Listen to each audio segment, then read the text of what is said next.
पिछले कुछ सालों से लोगों में वर्कआउट का, हेल्दी लाइफस्टाइल को फॉलो करने का क्रेज बहुत ज़्यादा बढ़ चुका है और इस वजह से वर्कआउट रिलेटेड इक्विपमेंट्स, सप्लीमेंट्स इनका भी क्रेज बहुत ज़्यादा बढ़ चुका है।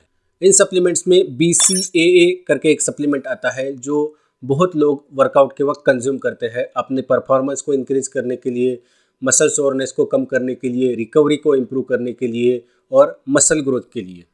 आपने बहुत बार लोगों को जिम में वर्कआउट के वक्त एक कलरफुल पानी पीते हुए देखा होगा, वही होता है BCAA। बट क्या सच में BCAA हमारे परफॉर्मेंस को इम्प्रूव करता है, हमारी मसल ग्रोथ करता है, मसल सोरनेस को कम करता है और मसल रिकवरी में हेल्प करता है? जानते हैं इस वीडियो में। हमारी मसल ग्रोथ के लिए, मसल रिपेयर के लिए हमें अमाइनो एसिड्स की ज़रूरत होती है और वो अमाइनो एसिड्स हमें मिलते हैं हमारे प्रोटीन रिच फूड्स से जो हम कंज्यूम करते हैं। तो जब भी हम प्रोटीन रिच फूड कंज्यूम करते हैं वो हमारी बॉडी में अमाइनो एसिड्स में ब्रेक डाउन होता है। टोटल 20 अमाइनो एसिड्स होते हैं जिसमें 9 amino acids essential amino acids होते हैं। इसेंशियल अमाइनो एसिड्स का मतलब होता है कि वो अमाइनो एसिड्स हमारी बॉडी खुद प्रोड्यूस नहीं कर सकती और वो अमाइनो एसिड्स हमें फूड से ही लेने पड़ते हैं। बाकी बचे 11 amino acids non essential amino acids होते हैं जो हमारी बॉडी खुद से प्रोड्यूस करती है। 9 इसेंशियल अमाइनो एसिड्स में से ल्यूसिन, आइसोल्यूसिन और वैलिन, ये 3 अमाइनो एसिड्स प्राइमरीली हमारे मसल ग्रोथ के लिए और हमारे मसल रिपेयर के लिए इम्पोर्टेंट होता है और इन्हें collectively branch chain amino acids यानी BCAA कहा जाता है। इन अमाइनो एसिड्स का स्ट्रक्चर बाकी अमाइनो एसिड्स के कंपैरिजन में डिफरेंट होता है, इसलिए इनको अलग से कैटेगराइज किया गया है। BCAA स्पेसिफिकली ल्यूसिन हमारी बॉडी में mTOR पाथवे को एक्टिवेट करता है जो मसल प्रोटीन सिंथेसिस को ट्रिगर करता है और इवेंचुअली हमारी मसल को ग्रो करता है। हमारी बॉडी में कंटिन्यूअसली न्यू प्रोटीन प्रोड्यूस होते रहता है जिसे मसल प्रोटीन सिंथेसिस कहते हैं और साथ ही साथ जो ओल्ड प्रोटीन होता है वो डिग्रेड होता है जिसे मसल प्रोटीन ब्रेकडाउन कहते हैं। और ये protein synthesis and protein breakdown का साइकिल हमारी बॉडी में कंटिन्यूअसली चलते रहता है जिसे मसल प्रोटीन टर्नओवर कहते हैं। जब हमारी बॉडी में मसल प्रोटीन सिंथेसिस का रेट मसल प्रोटीन ब्रेकडाउन से ज़्यादा होता है तो हमारी मसल ग्रो होती है जिसे एनाबोलिक स्टेट कहते हैं। ऑन दी अदर हैंड जब हमारे मसल प्रोटीन ब्रेकडाउन का रेट मसल प्रोटीन सिंथेसिस से ज़्यादा होता है तब हमारी मसल ब्रेकडाउन होती है जिसे कैटाबोलिक स्टेट कहते हैं। BCAA हमारे एनाबोलिक रेट को इंक्रीज करता है। तो कंपनी जो भी BCAA को मार्केट करते हैं वो ये क्लेम करते हैं कि BCAA एनाबोलिक स्टेट को इंक्रीज करेगा और इवेंचुअली हमारी मसल हाइपरट्रॉफी करेगा। जब भी हम मील कंज्यूम करते हैं उससे 2 से 3 घंटे के बाद में हमारी बॉडी पोस्ट एब्सॉर्प्टिव स्टेट में चली जाती है और अगर उस दौरान हम कोई प्रोटीन रिच फूड कंज्यूम नहीं करते तो हमारी बॉडी में इसेंशियल अमाइनो एसिड्स के लेवल्स ड्रॉप हो जाते हैं। लेकिन मसल प्रोटीन टर्नओवर का प्रोसेस हमारी बॉडी में कंटिन्यूसली चल रहा होता है, तो उस वक्त जब प्लाज्मा में इसेंशियल अमाइनो एसिड्स के लेवल्स कम हो जाते हैं तो हमारी बॉडी इसेंशियल अमाइनो एसिड्स को मसल्स में से प्लाज्मा में विथड्रॉ कर लेती है।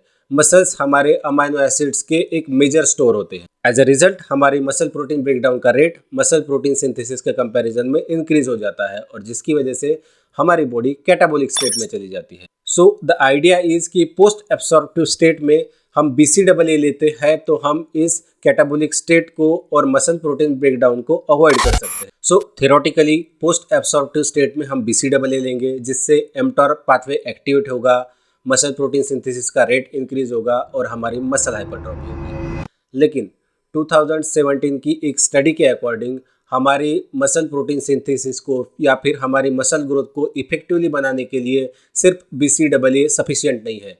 मसल प्रोटीन सिंथेसिस के लिए या फिर मसल हाइपरट्रॉफी के लिए सभी इसेंशियल अमाइनो एसिड्स के साथ साथ नॉन इसेंशियल अमाइनो एसिड्स की भी ज़रूरत होती है। इनफैक्ट अगर हम कंप्लीट प्रोटीन की जगह सिर्फ BCAA लेते हैं तो ये हमारी मसल ग्रोथ को, हमारी मसल प्रोटीन सिंथेसिस को एडवर्सली अफेक्ट करेगा। सो इट इज़ एडवाइजेबल कि हम ऐसा कोई सप्लीमेंट लें जो मिक्सचर हो सभी essential and non essential amino acids का, जैसे वे प्रोटीन।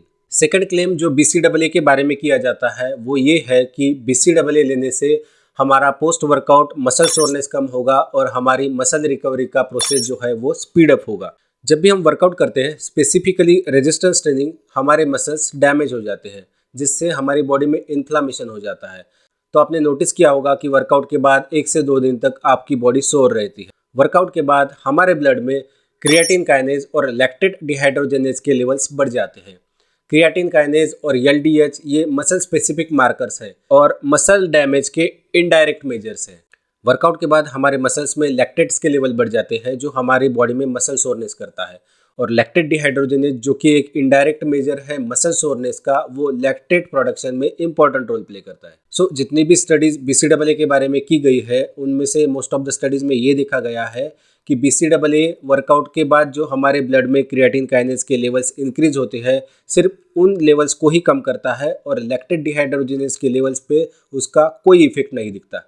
इससे हम ये कंक्लूड नहीं कर पाते क्या सच में बीसीडब्ल्यूए वर्कआउट के बाद होने वाले मसल सोरनेस को कम करता है या फिर नहीं। सो बीसीडब्ल्यूए मसल सोरनेस कम करने में, मसल रिकवरी में या फिर मसल हाइपरट्रॉफी में हेल्प करता है या फिर नहीं करता, ये जानने के लिए हमें फर्दर लॉन्ग टर्म स्टडीज़ की ज़रूरत है। सो बीसीडब्ल्यूए पे स्पेंड करने से अच्छा किसी ऐसे सप्लीमेंट पे स्पेंड करो जिसमें सभी इसेंशियल और नॉन इसेंशियल अमाइनो एसिड्स हो, जैसे वे प्रोटीन। आई होप कि आपको ये वीडियो अच्छी लगी होगी। अगर वीडियो अच्छी लगी है तो वीडियो को लाइक करिए और ऐसे ही इन्फॉर्मेटिव वीडियोस देखने के लिए चैनल को सब्सक्राइब करिए। मिलते हैं अगली वीडियो में।